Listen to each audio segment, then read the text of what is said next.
जय हिंद साथियों, मैं आदेश आपका राही आदि क्लासेस में स्वागत करता हूं। हम सभी इसके पहले लिंग पढ़ चुके हैं। आज हम पढ़ेंगे कारक। चैप्टर का नाम है हमारा कारक। कारक पढ़ेंगे। कारक वह होता है यानी वाक्य में जिस शब्द का संबंध क्रिया से होता है वह हमारा कारक होता है। अब हम इसकी परिभाषा लिख लेते हैं।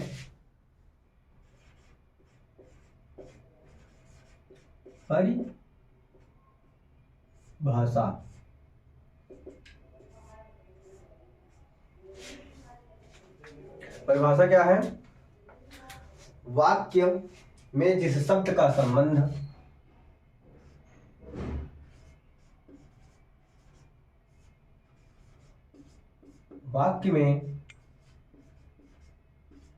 जिस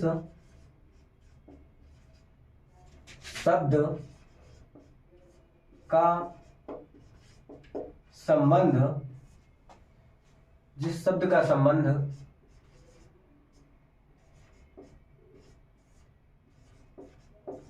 क्रिया से होता है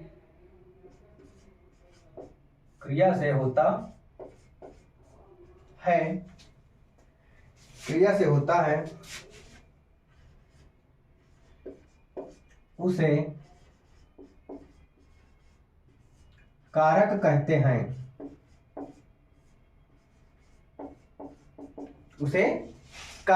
हैं। कारक की विभक्तियां होती हैं या विभक्तियां को ही परसर्ग कहा जाता है। तो अब हम देख लेते हैं कि कारक की विभक्तियां या परसर्ग कौन कौन से होते हैं। तब हम देखते हैं कि कारक 8 होते हैं। तो एक एक देखते हैं जो कारक की विभक्तियां होती हैं। एक तरफ हम लिख लेते हैं कारक और दूसरी तरफ लिखते हैं विभक्तियां या परसर्ग। एक तरफ हम लिख रहे हैं कारक, दूसरी तरफ विभक्तियां या इसी को हम बोल देंगे परसर्ग। तो कितने कारक हैं? 8 कारक हैं। पहले हम देखते हैं, लिख लेते हैं कारक एक तरफ, दूसरी तरफ लिख लेंगे उसका परिसर्ग। तो पहला कारक क्या है हमारा? पहला है कर्ता कारक। दूसरा है कर्म। तीसरा है करण। पहला, दूसरा, तीसरा है करण। चौथा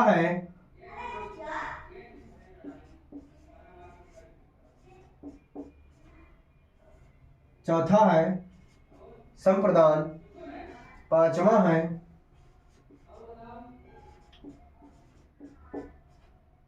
अपादान। छठवा है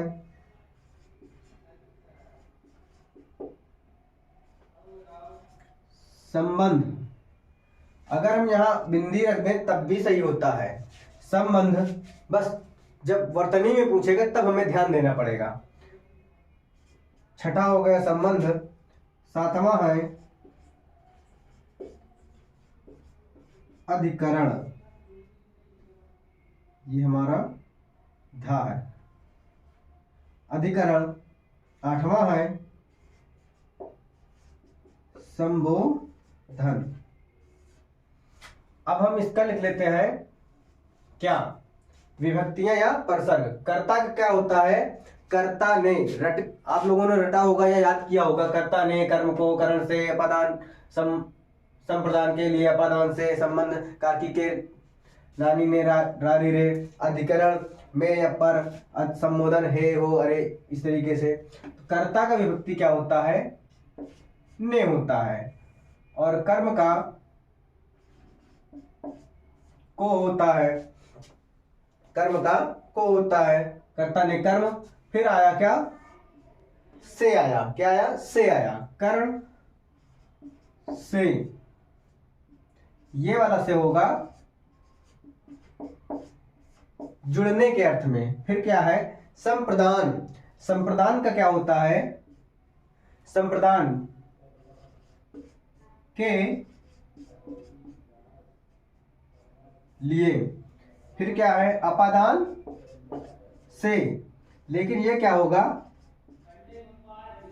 अलग होने के लिए। जैसे पेड़ से पत्ता गिरता है, पेड़ से पत्ते अलग हुआ, अलग हो रहा है। जैसे कोई लड़का छत से गिर गया या छत से कूद गया, यानी छत से अलग हुआ वो, तो यहां से हो गया।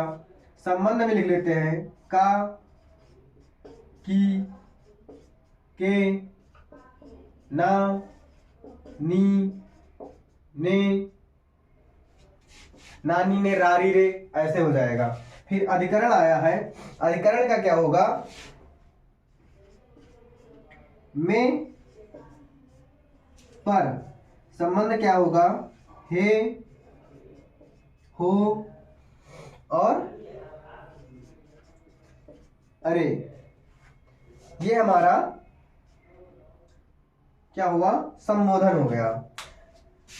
ये हमारा परसर्ग है, यानी चिन्ह भी कह सकते हैं। कर्ता करने चिन्ह होता है, कर्म का को, लेकिन शुद्ध सही क्या होगा, शुद्ध क्या होगा, विभक्तियां या परसर्ग ही बोला जाता है। अब यहाँ पर हम देखते थे पर और सर्ग, पर सर्ग हो है। पर का मतलब होता है बाद, और सर्ग का मतलब अर्थ होता है लिखना, सॉरी चलना होता है। इस जगह पर हो गया और ये सर्ग हो गया। पर का बाद और सर्ग का चलना होता है, यानी कर्ता के बाद उसकी विभक्तियां आएंगी। सर्ग मतलब चलना, साथ साथ, यानी जो कर्ता कर्म करण संप्रदान के लिए है, ये सब जो कारक है इसके साथ साथ चलेंगी, लेकिन कर्ता के बाद में चलेंगी। साथ में क्या, इसकी विभक्तियां या परसर्ग, इसी को हम बोलते हैं। ये ऑप्शन में भी पूछ सकता है आपसे, कर्ता की विभक्तियां कौन सी होती हैं, या ऐसे भी पूछता है कर्ता का परसर्ग क्या होगा। 4 ऑप्शन दे देंगे, 4 में से एक कोई ऑप्शन सही हो जाएगा। अब इसके बाद हम क्या करेंगे, कारक में एक एक कारक पढ़ेंगे। पहले कर्ता कारक पढ़ेंगे, फिर उसका उदाहरण कुछ देख लेंगे।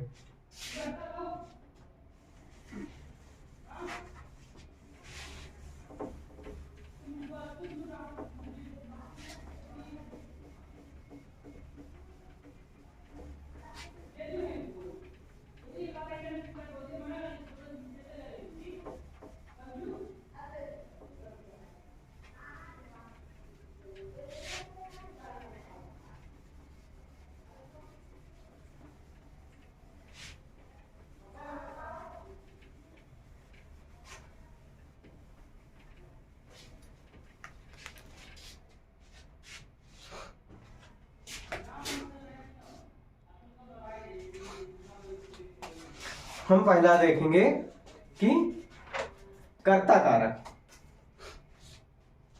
कौन सा। पहला होगा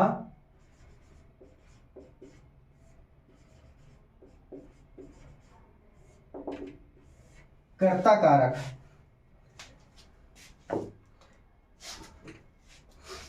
कर्ता कारक, इसमें क्या होगा, वाक्य में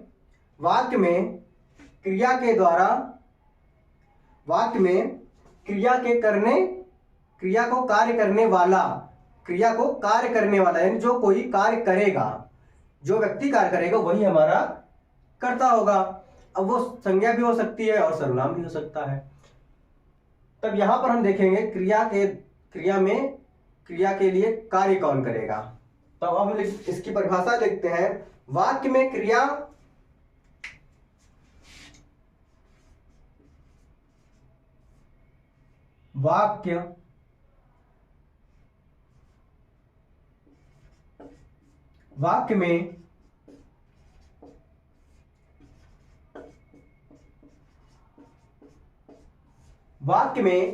वाक्य में क्रिया के लिए करने वाला या करने वाले,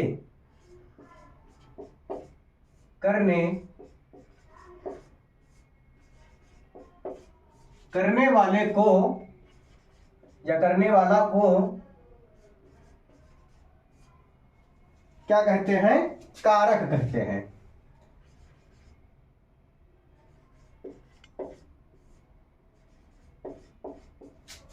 यहां पर हम लिख लेते हैं कर्ता कारक।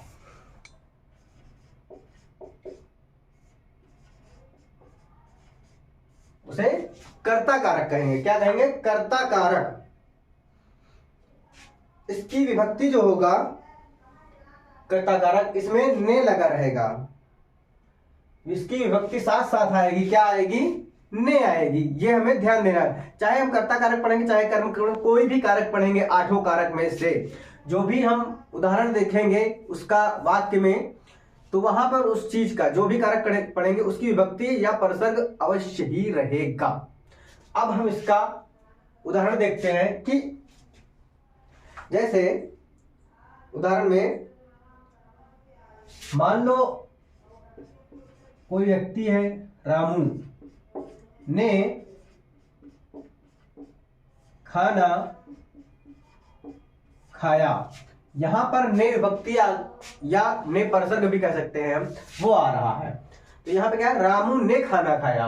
अब अगर हम यहां पर कर्ता कारक में प्रश्न करें कौन खाया, कौन, जब प्रश्न कौन करेंगे तब आ जाएगा कर्ता, यानी कौन खाया? रामू ने खाया, श्याम ने खाया, किसने खाया। तो यहां पर क्या आया? रामू। तो यहां कर्ता में क्या आया? रामू, और इसका परसर्ग ने आया है। तो यानी जो कर्ता हमारा रामू है। तब हम इस तरीके से पहचान लेंगे। दूसरा उदाहरण देखते हैं कि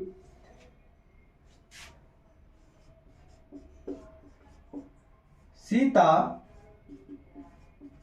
हंस रही है। अब यहां पर हम देख सकते हैं कि ने नहीं आया है, लेकिन हमने हमने क्या बोला कि कर्ता में जब हम कोई उदाहरण होगा कौन पूछेंगे, कौन करके प्रश्न, कौन हंस रहा है? सीता हंस रही है, यानी यहां पर कर्ता सीता आ गई है। कौन करने पर हमें कर्ता का पहचान हो जाएगा। दूसरा है मीना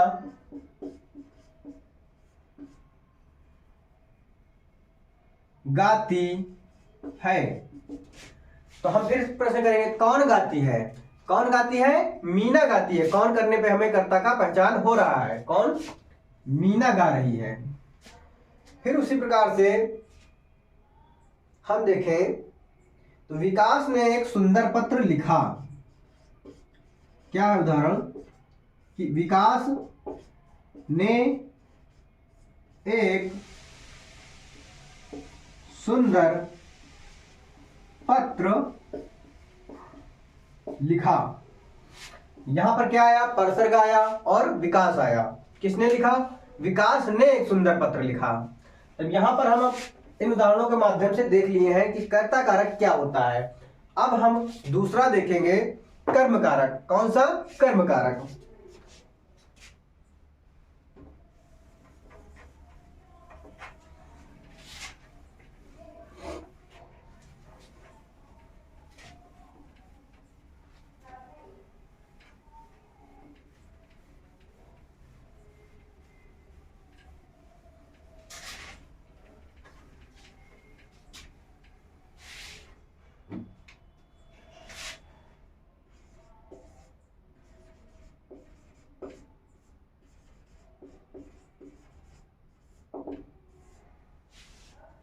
दूसरा है कर्म कारक। हमने कर्ता कारक को पढ़ लिया, अब पढ़ेंगे कर्म कारक। तो कर्म कारक क्या होता है? कर्म कारक होता है जिस वाक्य में क्रिया का फल दिखाया जाए, यानी क्रिया का प्रभाव किस पर पड़ रहा है। क्रिया का प्रभाव किस पर पड़ रहा है, तो वहां पर जिस पर पड़ेगा वह हमारा कर्म होगा।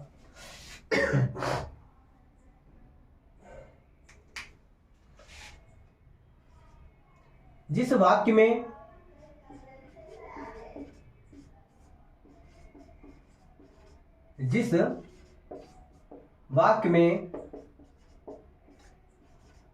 संज्ञा या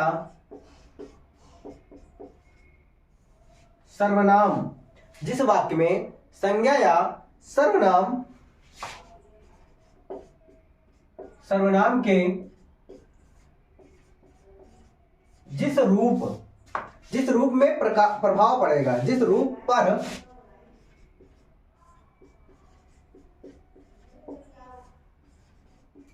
क्रिया का प्रभाव या फल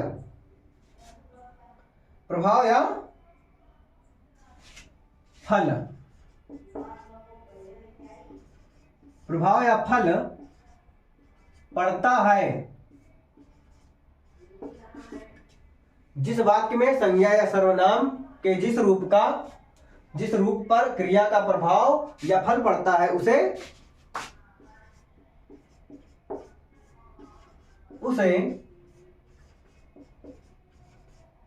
कर्मकारक कहते हैं, उसे कर्मकारक कहते हैं। अब कर्ता ने, इसमें कर्म का विभक्ति क्या होता है? को। कर्ता ने कर्म को विभक्ति है, तो इस वाक्य में को विभक्ति या परसर्ग आ सकता है, यानी आएगा। अब इसमें उदाहरण क्या है? लिखते हैं मोहिनी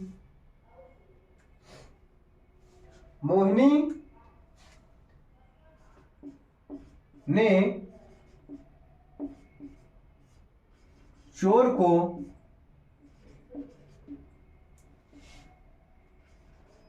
पकड़ा। किसको पकड़ा? क्रिया का प्रभाव किस पर है? चोर पर, यानी चोर को पकड़ा। तो इस वाक्य में हमें को विभक्ति भी आ गई और प्रभाव क्रिया पर पड़ता है। क्रिया के जिस रूप पर पड़े, किस पर? चोर पर।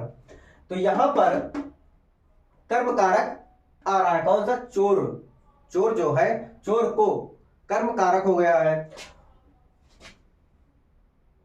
कारक के बाद ही परसर्ग, पर मतलब बाद, सर्ग माने चलना। कारक के बाद ही उसका चिन्ह आएगा। तो चोर के बाद आ रहा है को, यानी कर्म को, यानी कारक क्या है? कर्म। तो कर्म क्या है? चोर। उसके बाद विभक्ति भी आ रही को।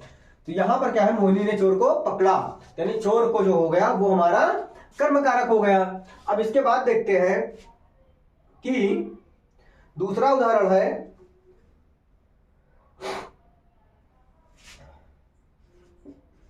दूसरा उदाहरण क्या है कि गुरु ने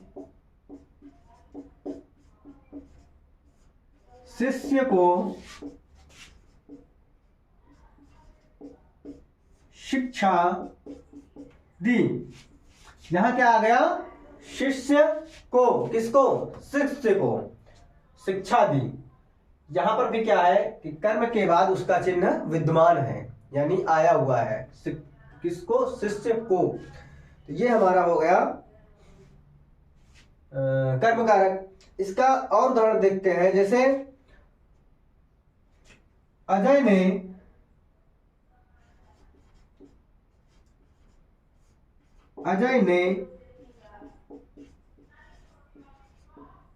गीदड़ को